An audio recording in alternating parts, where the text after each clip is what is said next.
शशि यादव को लाल सलाम। दुनिया के मजदूरों एक हो। सिंचाई विभाग कर्मचारी यूनियन जिंदाबाद। सिंचाई विभाग के मौसमी दैनिक वेतनभोगी कर्मचारी जिंदाबाद। कांग्रेस शशि यादव।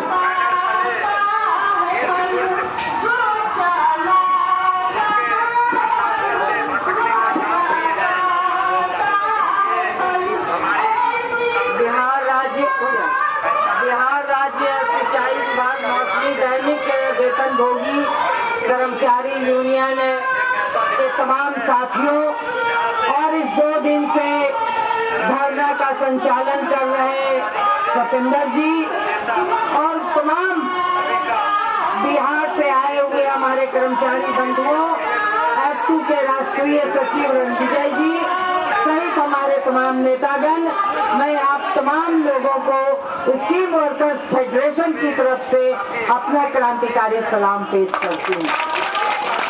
साथियों, आप कल से धरना पर बैठे हैं, कोशिश की कल आने की, नहीं आ पाए।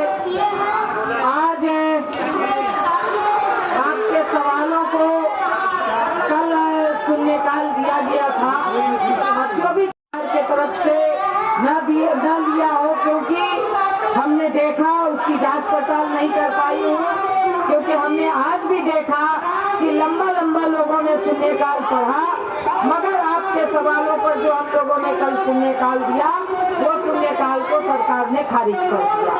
अब क्या वजह थी, उसकी वजह बताते भी नहीं है, फिर भी हम लोग कोशिश करेंगे कि उसकी वजह हम पता करें कि या हमारी टेक्निकल गड़बड़ी है या सरकार की कोई बात है, तो ये हम पता करेंगे।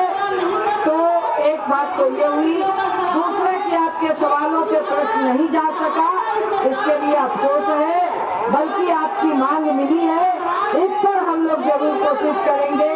संदीप जी से भी बात हुई है कि हम लोग कोशिश करेंगे कि अगर मुख्यमंत्री, क्योंकि लगातार हम लोग कोशिश करें आशा के सवालों पे, रसोईया के सवालों पे, कि मुख्यमंत्री से सीधे बात हो, एनएम के सवालों पे, मगर मुख्यमंत्री जी से सीधे बात नहीं होती, मुख्यमंत्री समय नहीं देते, इन सवालों पे बात करने की कोशिश वो नहीं करते। फिर भी हम लोग कोशिश में लगे हुए हैं, जब भी समय मिलेगा, नहीं तो जो मंत्री हैं उनसे जरूर आपके सवालों पे हम लोग कोशिश करेंगे कि बात हो जाए। तो पहली बात तो ये है। दूसरी बात है कि आप समझ लीजिए कि ये जो सरकार है, आपके सवालों को लेकर के कि दैनिक भोगी मजदूर जो हैं, इनका जो न्यूनतम मजदूरी होनी चाहिए 700 से ऊपर है, वो जो स्किल्ड मजदूर, हम नहीं जानते कि आपको क्यों अनस्किल्ड में रखा गया, क्योंकि आपका जो काम है वो कुशल मजदूर का काम है। कोई अगर कोई एक आम मजदूर को भेज दिया जाए तो क्या वो फाटक उठा लेगा, फाटक गिरा देगा? कितने स्थिति पे पानी को छोड़ना है, कितने को रोकना है, ये एक कुशल मजदूर ही कर सकता है। जितने जोखिम भरे स्थिति में आप काम करते हैं कि मतलब कहिए कि डुबाऊ पानी में भी आपको आदेश मिलता है तो वहाँ भी जा करके कहाँ पानी अवरुद्ध हो रही है, कहाँ जलकुंभी है, कहाँ घास पतार है, उसको निकालना, सारी चीजों को ठीक करना, ये जो आपका जोखिम भरा काम है। गंदा पानी है, कभी साफ पानी है, पटवन के लिए पानी है, तो ये सारी चीजें कुशल मजदूरों के अंतर्गत आता है। काम जोखिम में डाल करके आप सरकार का काम करते हैं, मगर सरकारों को मजदूर की कोई चिंता नहीं होती है, कोई रत्ती भर भी चिंता हमारे मजदूरों की नहीं है। क्योंकि एक सवाल हमने मेट्रो के मजदूरों पर दिया था, तारांकित सवाल था। आप लोगों को पता होगा कि यहाँ पटना में मेट्रो जो बन रहा है, वो मेट्रो में 3 मजदूर सुरक्षा कारणों से वो इस तरह से मर गए, बुरी तरह से, बहुत दर्दनाक तरीके से, लापरवाही के कारण वो मजदूर मर गए। हम लोगों ने इस सवाल को दिया था हमारे मंत्री महोदय जवाब देते हैं, श्रम संसाधन मंत्री कहते हैं कि हम ये सवाल कर रहे हैं कि भाई सुरक्षा मानक क्या है, क्यों यहाँ 3 मजदूरों की मौत हुई। वो कह रहे हैं कि ये मुआवजा मिलना था और ये मुआवजा केंद्र सरकार ने दे दिया। और यहाँ बिहार, जब हम लोग ये भी कहते हैं कि बिहार सरकार ने क्या दिया, ठीक है वो केंद्र सरकार के अधीन, तो क्या बिहार सरकार की कोई जिम्मेदारी नहीं बनती, तो इस पर वो चुप हो जाती।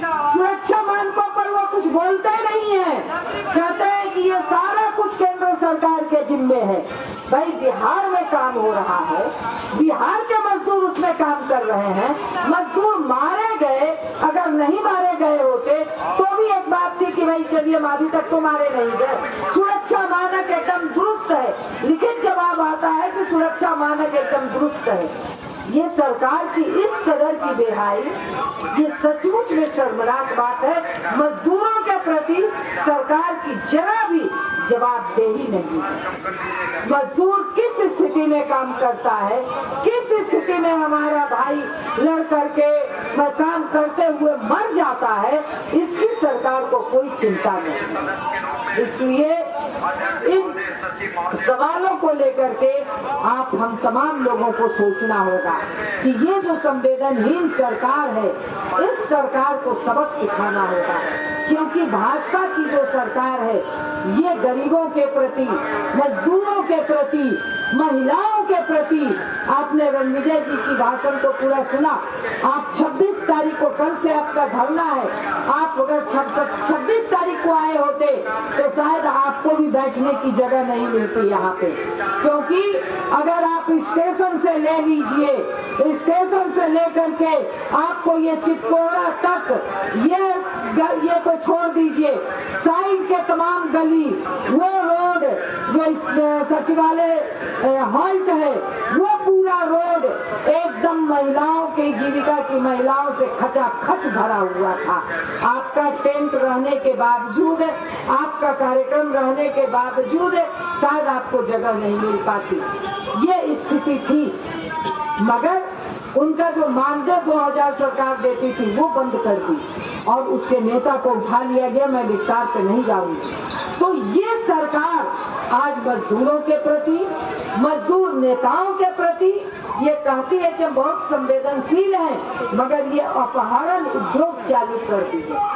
तो इस सवाल को लेकर के हम लोगों ने इसको गंभीरता से लिया है और गंभीरता से इस सवाल को लेकर के हम लोग लड़ेंगे और मजदूरों के सवालों को लेकर के भी हम लोग गंभीरता से इस लड़ाई को लड़ेंगे और सरकार को हम लोग मतलब उसको झुकाने का काम करेंगे।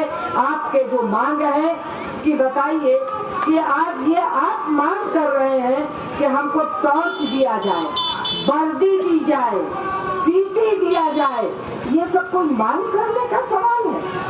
इसके लिए 2 दिन का धरना देने का सवाल है कि ये काम करने का हमें जो न्यूनतम हथियार है वो भी आप नहीं देंगे, परिचय पत्र आप नहीं दे रहे हैं। ये जो सरकार है, रात मान लीजिए कि रात में आप काम कर रहे हैं, जिस तरह से जीविका निकासी करके पैसा ले जाती है, कोई घटना घट जाएगी तो एक परिचय पत्र आप उसको नहीं देते हैं। उसी तरीके से रात में आपका काम तो मैक्सिमम रात में भी है, 24 घंटा आपकी ड्यूटी है, रात में भी ड्यूटी है। अब मान लीजिए रात में पुलिस आई, चोर का करके कोई मार ही देगा तो आपके पहचान तो कुछ नहीं है कि भाई हम ये रात मतलब कि मौसमी कर्मचारी है। तो ये मांग हमको सरकार से 2-2 दिन धरना देकर के करना पड़ रहा है। इस सरकार को शर्म आनी चाहिए। इसलिए इन सवालों को लेकर के हम लोग मजबूती के साथ हम लोग संघर्ष कर रहे हैं और आपके आंदोलन के साथ AICCTU पूरी मजबूती के साथ खड़ा है और इस आंदोलन को हम लोग नेतृत्व करेंगे। आपका सवाल सदन में भी पूरी गंभीरता से उठाई जाएगी इन्हीं बातों के साथ और सड़क पर भी आपके आंदोलन के साथ कंधा से कंधा मिला करके खड़े हैं। इंकलाब जिंदाबाद।